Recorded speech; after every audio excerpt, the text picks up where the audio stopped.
غیر مشروط طریقے سے یقین رکھتا ہو، نمبر 3 عقیدہ آخرت کا قائل ہو. مسلمان کی یہ 3 تعریفیں کی گئی ہیں پاکستان کے کانسٹیٹیوشن میں. موضوع پہ واپس آ جاتے ہیں.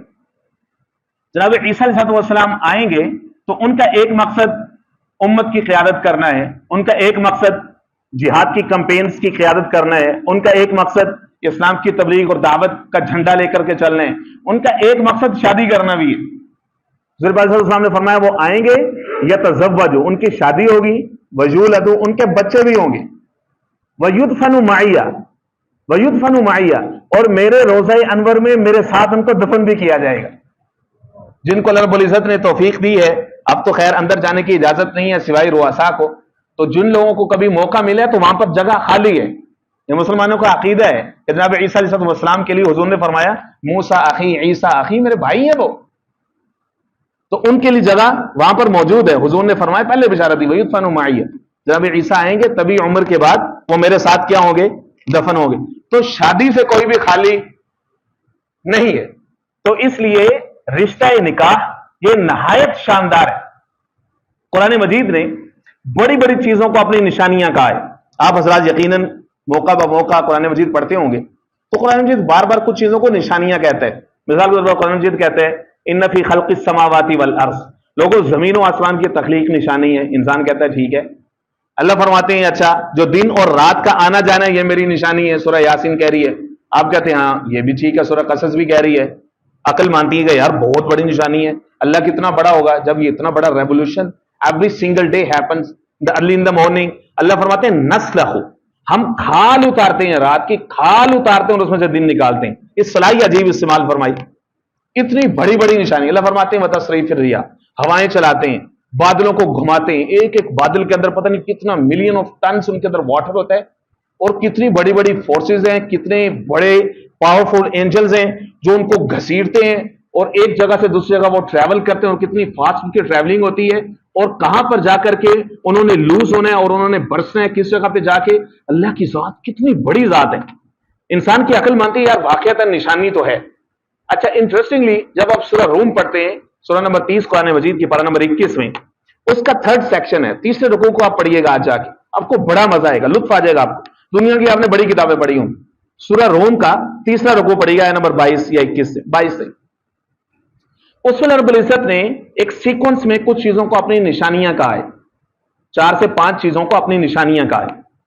وَمِنْ آيَاتِهِ أَنْ خَلَقَكُم مِّن تُرَابٍ ثُمَّ إِذَا أَنْتُمْ بَشَرٌ تَنْتَشِرُونَ. انسان کو مٹی سے پیدا کیا، نشانی ہے، سمجھ میں آتی ہے. اس کے بعد اللہ فرماتے ہیں وَمِنْ آيَاتِهِ أَنْ خَلَقَ لَكُم مِّنْ أَنفُسِكُمْ أَزْوَاجًا. اللہ کی نشانی یہ ہے کہ اس نے تمہارے نفسوں میں سے تمہارے لیے جوڑے بنائے ہیں، اسپاؤسز ہم نے بنائے ہیں تمہارے لیے. تو یہ رشتہ ازدواج جو ہم نے کریٹ کیا ہے، اللہ فرماتے ہیں اس کے 3 مقاصد ہیں، 3 فوائد ہیں اس کی.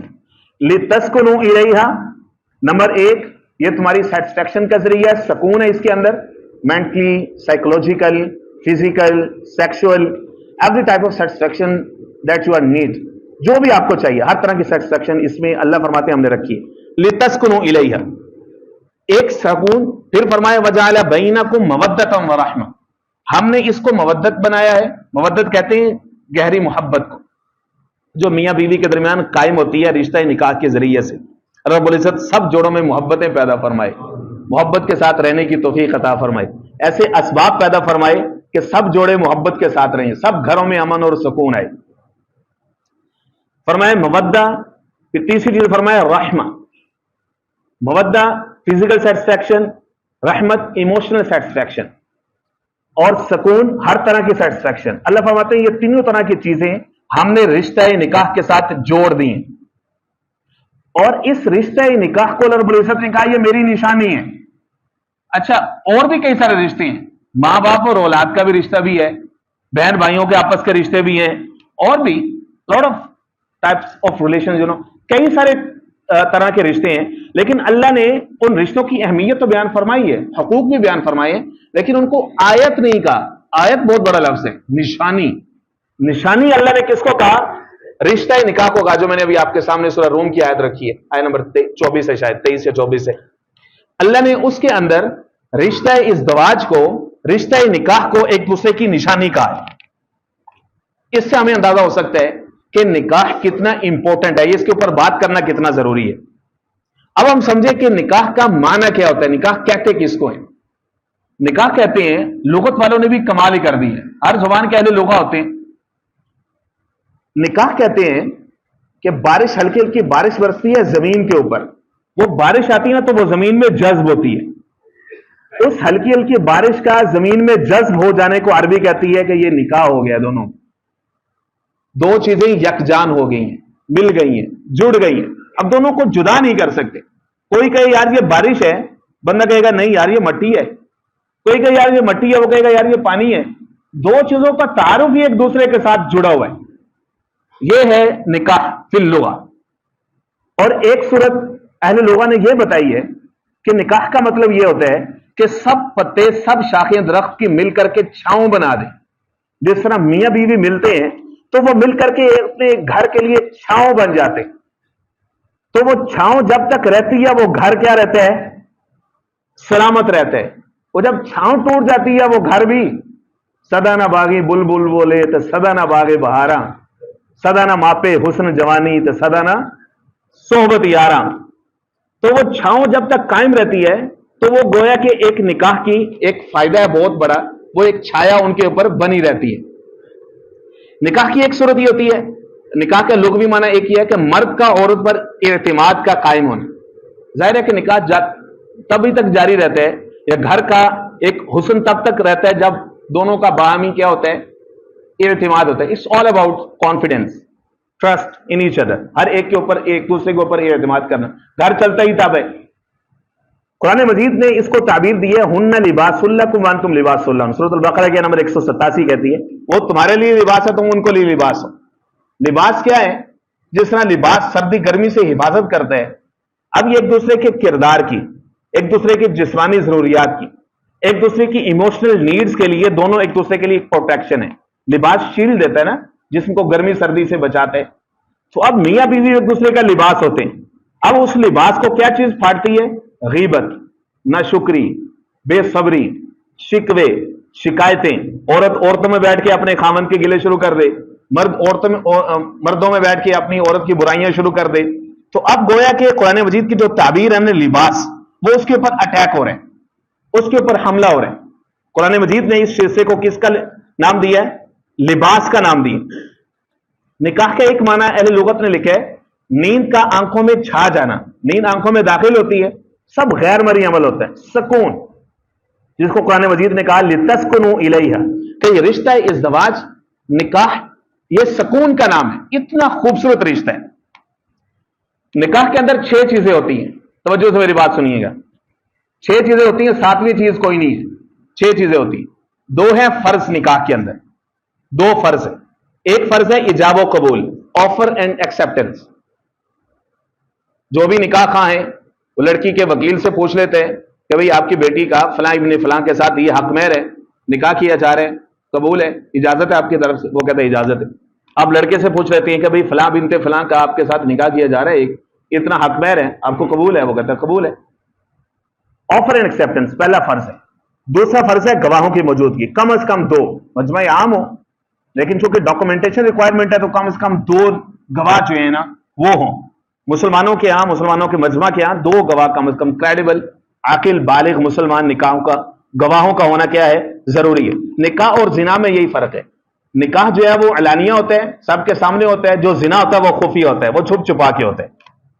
اس لیے فرمایا کہ گواہ، یہ 2 فرض ہیں۔ اس کے بعد ایک چیز ہے واجب، واجب ہے حق مہر۔ حق مہر یہ عورت کا حق ہے، یہ مرد پر واجب ہے کہ اس کو ادا کرے۔ اگر نکاح کے موقع پر بات نہیں ہوئی، طے نہیں ہوا، تو اس صورت میں مہر مثلی ہوتا ہے۔ مہر مثلی کہتے ہیں کہ اس لڑکی کے کیلیبر کی، جو اس کی فرینڈز ہیں، اس کی سہیلیاں ہیں، کزنز ہیں، عام طور پر وہ کتنا حق مہر لے رہی ہیں یا لیتی ہیں، تو اس لحاظ سے جو ہے اس کا حق مہر طے کر دیا جائے گا۔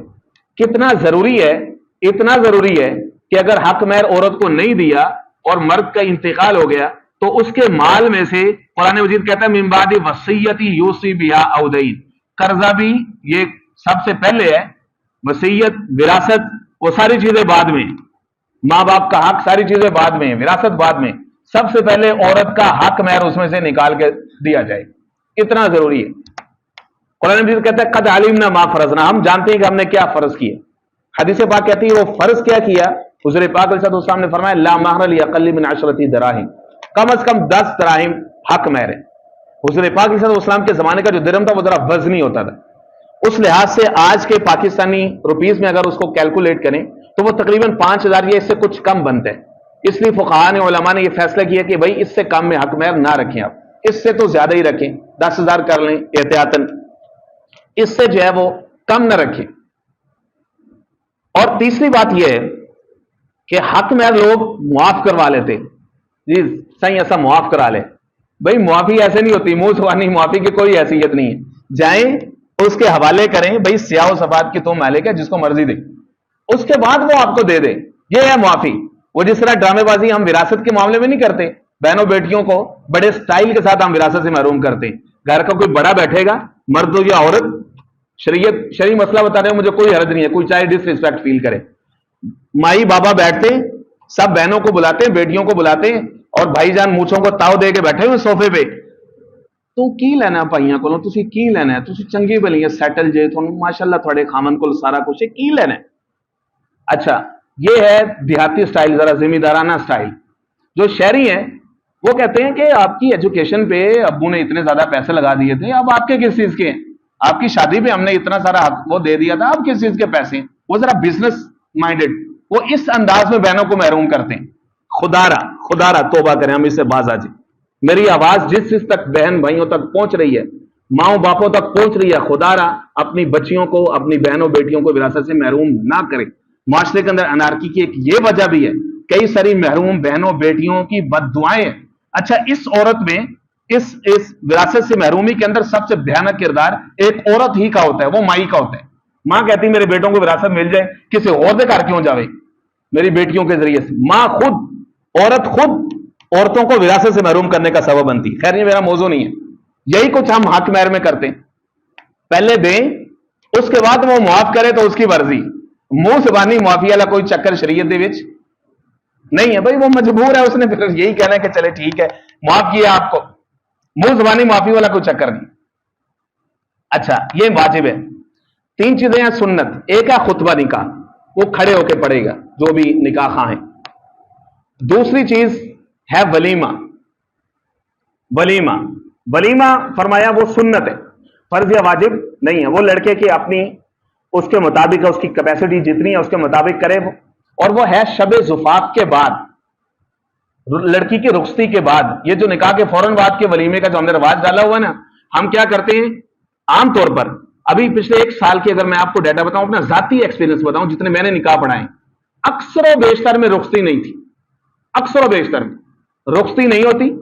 ٹھیک ہے، وہ آپ میٹیریلسٹک پرپز کے لیے آپ نکاح کو یوز کریں. خدا سے ڈریں، اللہ سے توبہ کریں. نکاح کیا اس مقصد کے لیے ہے کہ نوکری کے 4 پیسے بڑھ جائیں گے، پروموشن ہو جائے گی، باہر کا ویزا مل جائے گا، نام ساتھ جڑ جائے گا، فلانا فائدہ ہو جائے گا. اچھا رخصتی نہیں کرتے. 1.5 سال کے بعد کیا ہوتا ہے؟ اس کے دوران انسان ہے، کئی سارے مسائل سامنے آتے ہیں. یہ تسی ہیں جیسی ہیں، چلو تسی اپنے کا رسی اپنے کا، نتیجہ کیا ہے؟ طلاق. نفسیاتی مسائل ہوتے ہیں لڑکے لڑکی کے جب آپ نے رخصتی نہیں کی. اس لیے کوشش کریں کہ فوراً رخصتی کر دیں. اس کے بعد پھر رخصتی کے بعد پھر ولیمہ ہے، وہ مسنون ہے. حضور پاک صلی اللہ علیہ وسلم نے فرمایا ولیولم احدکم ولو بشاۃ، گرچہ ایک بکری کے ساتھ کیوں نہ ہو ولیمہ کریں، یہ سنت ہے. یہ ایسے ولیموں کی مثالیں بھی موجود ہیں کہ لڑکا ہے وہ بڑا سارا ولیمہ نہیں کر سکتا، چلو جی مدینہ کے جتنے لوگ ہیں وہ سارے اپنے اپنے گھر سے کھانا لے کر کے آئیں، اکٹھے ہوں اور مل کر کے سارے کھا لیں. بھائی خوشی ہے، سیلیبریٹ کریں، let celebrate in that way as well. مسلمانوں کا انداز الگ ہوتا ہے، وہ اللہ کی حدود کو نہیں توڑتے، نہ خوشی میں نہ غمی میں. فرمایا ایک ہوتا ہے خیر الولیمہ، مشکات سے پڑھوں، آخری بات آپ سے کر رہا ہوں. ایک ہوتا ہے خیر الولیمہ، ایک ہوتا ہے شر الولیمہ. خیر الولیمہ اس کو کہتے ہیں جس میں فقراء مساکین کی انٹری. شر الولیمہ اس کو کہتے ہیں جس سے صرف مالدار ہوں، اپنے اپنے ہوں، اور باقی جس کے پاس وہ شناختی کارڈ، وہ کارڈ جو ہوتا ہے نا شادی والا، وہ نہیں ہے، چل جل بھائی. ٹھیک ہے جی، وہ شادی والوں میں تو یہی ہوتا ہے. ٹھیک ہے جی، یہ شر الولیمے. ہمارے باوجداد کے نکاح چلتے تھے کیونکہ وہ خیر الولیمے تھے. آج ہمارے یہاں بے برکتی اور نحوست ہے کیونکہ ہمارے یہاں شر الولیمے ہوتے ہیں. تو اس لیے خدا را ہم اس کو خیر الولیمہ ہی بنائیں، اس کو شر الولیمہ نہ بنائیں. اچھا چھٹی چیز جو ہے وہ ہے تقسیم. کوئی حضور صلی اللہ علیہ وسلم نے شوہروں کو پھینکا تقسیم کیا، لیکن وہ اس انداز میں پھینکنے کسی کی آنکھ میں نہ جا کے لگے. آج کل ویسے بھی بید وہ پیکٹوں میں ہوتی ہے تو اس کو پھینکنے کی ضرورت نہیں ہے. اس کا زیادہ آسان انداز یہ ہے کہ اس کو آرام سے تقسیم کر دیا جائے ون بائی ون، وہ زیادہ اچھا ہوتا. اچھا یہ 6 چیزیں میں نے آپ کو گنوائی ہیں. 7ویں چیز کوئی نہیں ہے. جہیز، مایوں، منگنی، فلانا، لینا دینا. پہلے ایک جائیں گے وہ جا کے 10,000 تلی پہ رکھے آئیں گے، پھر بدلے میں وہ 15,000 رکھے آئیں گے، پھر وہ 20,000 رکھے آئیں گے، پھر وہ عید آ جائے گی، پھر وہ عید ہٹوائیں گے. یہ چکر دین اسلام میں کوئی نہیں ہے. حضور صلی اللہ علیہ وسلم نے فرمایا علی 3 چیزوں میں تاخیر نہ کرنا، 3 چیزوں میں تاخیر نہ کرنا. الصلاۃ اذا اتت، نماز کا وقت داخل ہو جائے تو نماز کا وقت ختم ہونے کا انتظار نہ کرو. الجنازۃ اذا حضرت، جنازہ تیار ہو جائے تو اس میں تاخیر نہ کرو. اور فرمایا تیسری چیز، جب جوان بچے کا کف کا رشتہ مل جائے تو اس میں تاخیر نہ کرو. یہ جو کف ہے نا، ہم اس کو بطور ایک ہتھیار کے استعمال کرتے ہیں. کف فرض یا واجب نہیں ہے، کف ایک مسنون عمل ہے، مستحب عمل ہے. فرمایا 4 چیزوں میں کف تلاش کر لو، مال میں، حسب و نسب میں، فیملی کسٹمز میں، ٹریڈیشن میں، حسن میں، دین میں. اور حضور صلی اللہ علیہ وسلم نے فرمایا ترکح المرأۃ باربعین، عورت سے یہ 4 وجہ سے نکاح کیا جاتا ہے. 3 چیزیں، مالیہ، حسبیہ، ولی جمالیہ. مال، حسن و جمال، فیملی ٹریڈیشن. فرمایا فظفر بذات الدین تربت یداک. حضور فرما رہے اپنے صحابی کو کہ تم دین کو ترجیح دو. یہود مال کی وجہ سے نکاح کرتے ہیں لڑکی کا، عیسائی حسن کی وجہ سے نکاح کرتے ہیں لڑکی کے ساتھ، اور جو مشرکین ہیں وہ تو سرے سے مادہ پرست ہوتے ہیں. فرمایا جو مسلمان ہیں ایمان والا وہ اس کی دینی کیفیت دیکھیں. آج ہوتا کیا، شروع سے لے کے آخر تک صرف میٹر، مٹیریلسٹک، لاکھوں روپے اسراف، ضیاء، ہم اس طرف جاتے ہیں سارے کے سارے. اچھا آج بھی کرسچنز کے ہاں آج بھی نکاح کے لیے لڑکا لڑکی دلہا دلہن ان کے چرچ میں آتے ہیں. آج تک بھی چرچ میں ہوتے ہیں. مسلمانوں کا دیکھ لیں کتنے فیصد ہوتے ہیں. خدا را ہم سیکھیں نکاحوں کو، جنازوں کو، ضرورت کی امامت کو ہم میں سے ہر ایک نوجوان کو آنا چاہیے. اس کو پیشہ نہ بننے دیں. مولوی اپنا کام کرے گا، ضرور کرے گا، اپنے جوان بچوں بچیوں کو یہ چیزیں سکھائیں. ہر نوجوان کو چاہیے کہ وہ جنازے کو سیکھے. باپ فوت ہو بیٹا جنازہ پڑھائے، بیٹا فوت ہو باپ جنازہ پڑھائے. میڈیٹ ولی ہے. اب مجھے بتائیں کہ 95% کیا ایسا ہو رہا ہے؟ 99% چلیں ہو رہا ہے ایسا؟ نہیں ہوتا. یہی معاملہ نکاح کا. ضروری دین ہم سیکھیں خدا کے لیے. اپنے بچوں کی اخلاقی تربیت اچھی کریں تاکہ وہ اچھے خامند اور اچھی بیویاں ثابت ہو سکیں. اسی طرح سے جو غیر شرعی ناجائز رسوم و رواج ہیں خدا را ہم اس سے باز آ جائیں. آخری بات یہ عرض کر رہا ہوں کہ یہ ساری چیزیں جو میں نے آپ سے کی ہیں، نکاح اتنا آسان ہے. یہ ساری چیزیں مالدار پہلے کریں گے. مالدار کریں گے تو متوسط، لوور مڈل، غربا تب اس پہ آئیں گے. مالدار اگر اس کو نہیں کریں گے نا تو وہ قرض بھی لیں گے، سود پہ بھی لیں گے، مانگ پل کے بھی وہ یہ چیزیں ضرور پڑیں گے. وہ اپنے لیے آر محسوس کریں گے نا، شرم محسوس کریں گے. جس کے پاس اللہ نے کھلا دیا ہوا ہے کاش کے وہ مسجد میں آ جائے، سادگی کے ساتھ نکاح کر کے لوگوں کو بتائے. لڑکا اپنی حیثیت کے ساتھ ولیمہ کر دے تو کیسی زبردست ہو جائے ہماری زندگی. کتنی بچیاں، بیٹیاں، بہنیں وہ ہمارے معاشرے کے رسوم و رواج کی وجہ سے ان کا نکاح مشکل. آج ہم نے نکاح کو مشکل بنا دی ہے، زنا کو آسان بنا دی ہے. نکاح کے لیے لاکھوں چاہیے اور زنا کے لیے چند ہزار یا چند سو روپے چاہیے. یار کتنے شرم کی بات ہے ہمارے لیے. بینگ مسلم ہم اپنے معاشرے کو کتنا خراب کر دی، کتنا گندا کر دیا. کیا میسج دے رہے ہیں ہم نوجوانوں کو؟ اللہ رب العزت سے دعا ہے کہ اللہ رب العزت ہمارے معاشرے کی اصلاح فرمائے، ہمارے لیے آسانیاں فرمائے. دعا سے پہلے انشاءاللہ العزیز نکاح کی مختصر تقریب ہوگی. آپ حضرات سے درخواست ہے چند منٹ تشریف رکھیں. وما علینا الا البلاغ المبین.